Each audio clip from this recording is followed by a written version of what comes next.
It was a great 2023 season for fantasy football, and glad that so many endgame viewers brought home championships. We got a lot right. Hopefully we helped you get there, but we didn't get everything right.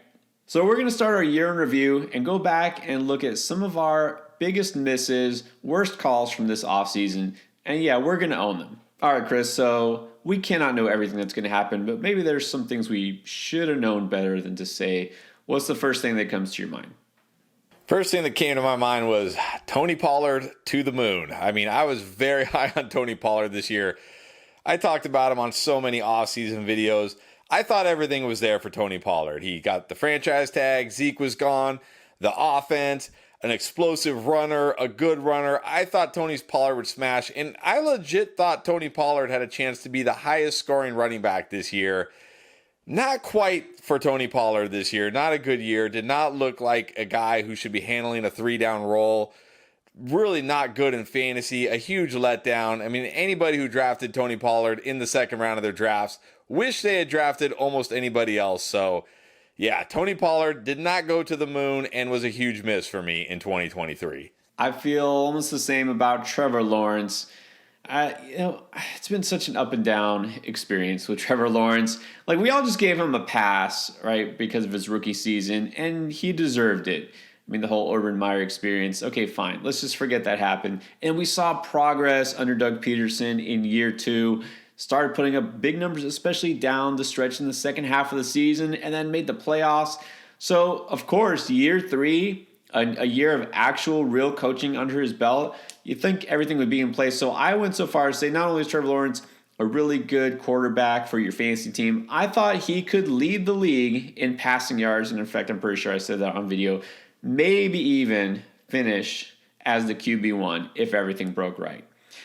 That didn't happen. And in fact, towards the end of the season, you probably were better off if you just dropped Trevor Lawrence, because one thing that didn't happen was he did not make better decisions.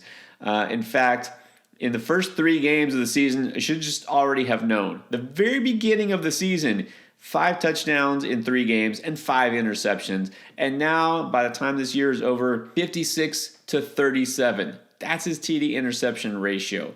It's pretty clear that experience wasn't the factor here and didn't need more time, didn't really need anything. Sure, Christian Kirk getting hurt maybe hurt a little bit, but like I said, he had no excuse because early on he was already making bad decisions. And I think drafting him and hoping for him to be a QB1 in fantasy, that was a bad decision. All right, what else is something that you're maybe regretting?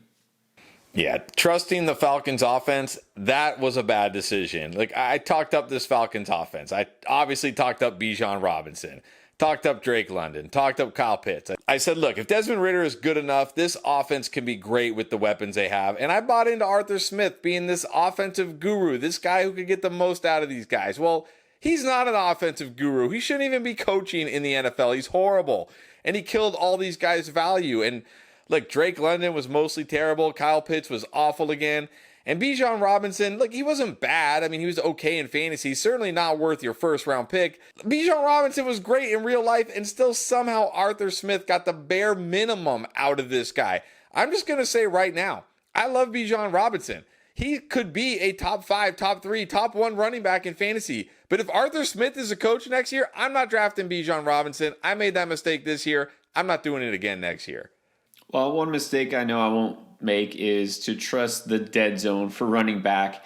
And we've talked about the dead zone, or a lot of people have for the last couple of years. It's those guys who aren't the clear studs, the early round picks, but they're not also the backups in the late rounds. The guys who you feel like should be better than they are, but for some reason we don't trust them. There's a reason we don't trust them. And so I decided it was a good idea to dip into those kind of like round 6, 7, 8 running backs. The guys are like, look, they're values. They're great picks. These guys could be the workhorse on the running back. They could break out, or they could just be terrible and ruin your fantasy team. So I had too much invested in guys like Cam Akers, Damian Pierce, and even sometimes Alexander Madison, because it looked like they were going to get all the run. They're going to be the lead backs. They had talent. No, they just wound up either getting hurt, being bad, or just doing nothing that helps your fantasy team. I had too much of these guys, especially in best ball, where I couldn't just cut them and, make a move to pick up somebody to replace them. I couldn't just subtract Akers and add Kyron Williams. You can't do that in best ball. So I should have known better. Look, the only guy in this kind of range that wound up being a success was Rachaad White. He wound up being a hit. And I feel like J.K. Dobbins could have been, but then I also feel like I should have known better than to trust J.K. Dobbins not getting hurt again. So, yeah, altogether, this was a bad idea. All right, any other bad ideas that sounded good at the time? Yeah, you had a lot of faith in those dead zone running backs. I had way too much faith in year 2 wide receiver Jahan Dotson. I thought Dotson was going to go off this year.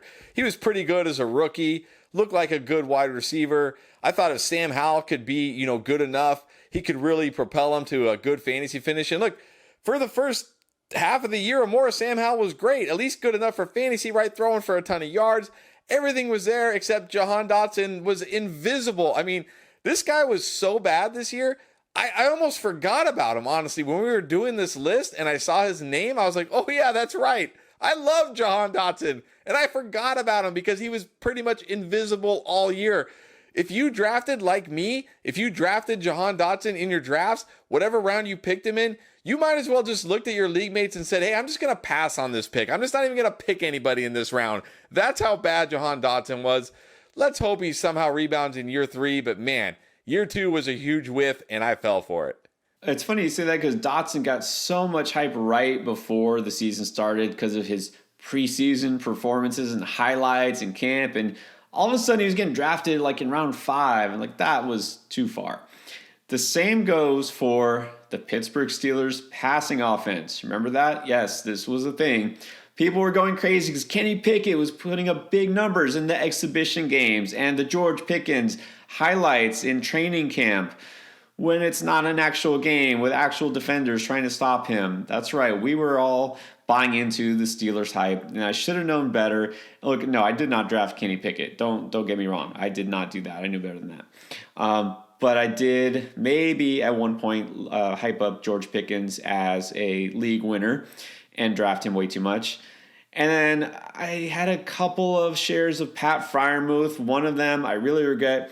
If you know what the Scott Fish Bowl is, it's a big competition, a tournament against fantasy experts and fans. It's a tight end premium league. Tight ends are huge in that format. I waited and decided to draft Pat Freiermuth as my tight end, and that didn't turn out very well. And oh, by the way, my running backs in that league were Cam Akers and J.K. Dobbins. So you can tell how that went for me. This Steelers offense, it wasn't just Matt Canada who was the problem. He definitely was a problem, and he definitely should have gone. But I think now we're seeing that maybe Kenny Pickett was also part of the problem. So trusting this entire passing offense from the jump was a big mistake. All right, we got some more, though. Any other mistakes you want to confess to? Yeah, speaking of passing offenses I trusted that I probably shouldn't have was Marquise Brown and Kyler Murray. I was one of the only people saying, hey, draft Marquise Brown. He's going to be a value. Kyler Murray's going to be back. And when Kyler Murray is back, Marquise Brown is going to be great. The irony is Marquise Brown was actually better before Kyler Murray came back, right? He had some nice stretch of games there with Josh Dobbs. When Kyler Murray came back, he got worse, and then he got hurt, and then Kyler Murray wasn't even good. So I guess the one thing I did get right was I was one of the few people who said Kyler Murray would play this year. Most people thought he wouldn't play. They would just shut him down. But that was it. Kyler Murray wasn't any good. Marquise Brown wasn't any good. I should have known better than to trust this situation. I thought Kyler Murray and Marquise Brown could overcome it. They couldn't. I won't make that mistake again. I don't think that was a complete L because, like you said, Hollywood was at least playable for most of the season, and injury, late season letdown. That's kind of what I feel about Derrick Henry. I'm always team Derrick Henry. He was good for most of the season, but unfortunately, he was really, really bad when it mattered the most, which is the fantasy playoffs. Week 15 through 17, when you really needed him to come through, he had 2 games out of those 3 where he had less than 5 fantasy points. That's right, less than 5 total fantasy points in PPR. One game where he had exactly 1 fantasy point. So unfortunately, I guess having Houston on the schedule was a bad thing for him and happened to be twice in 3 weeks. He was good in week 16, but still, wound up really just killing you if you had been riding him all season. And it's not like he was amazing all season long. He was fine, but he wound up being the RB 16 in points per game. Again, just given the landscape of running backs these days, that's not even really that impressive. And you could have got some better production from waiver wire running backs. So he was okay, but again, I feel like this whole Titans offense shouldn't be trusted at this point unless they make some major changes. And it looks like it might be that Derrick Henry finally is getting caught from behind by Father Time. All right, I feel like we have at least one more bad call on us each from this past season. Yeah, there was an old guy that I didn't like who actually did come through this year, and that was Mike Evans. Coming off a terrible year last year with Tom Brady at quarterback, going into his age 30 season with Baker Mayfield, I said there is no way I am drafting Mike Evans this year. There is no way this guy can come through at age 30 with Baker Mayfield as his QB. And instead it was the exact opposite. He was awesome almost every single game. Baker Mayfield just locked into Mike Evans, just throwing him the ball over and over, just chucking it, right? Taking shots down the field, going over 1,000 yards again, scoring a ton of touchdowns. I know he let down a little bit in week 17, but come on, he was great pretty much the whole year. And I whiffed on Mike Evans, just really didn't draft him anywhere. Really thought he would be an absolute bust this year. And instead, he was an absolute stud. It goes to show you really never know. And hey, I'll just say this. There's a young guy I was off of, and I didn't get enough credit to Anthony Richardson. This is kind of a lesson learned for me because until he got hurt, very unfortunate, we don't know what he could have done. But Anthony Richardson, in the 3 full games he played without getting hurt, in 2 of those games, he was a top 5 fantasy quarterback. And I kept saying, the accuracy is not there. He doesn't have enough experience. Like, sure, he can run. He might run in a touchdown once in a while, but still, he's not going to have that floor. And like, that was just really stupid. It doesn't matter how well he threw or not. First of all, he actually threw it better than I expected, but also, it doesn't matter, right? He ran so well. He ran so much. He was going to be a fancy stud. So I know now not to overreact to those kind of things. Yeah, you typically want your quarterback to be accurate, but when he can run the way Anthony Richardson does and has that athleticism, I guess it just doesn't even matter. So now I know going ahead to next season, looking at this rookie quarterback class, maybe a guy like Jaden Daniels, don't overlook his elite athleticism.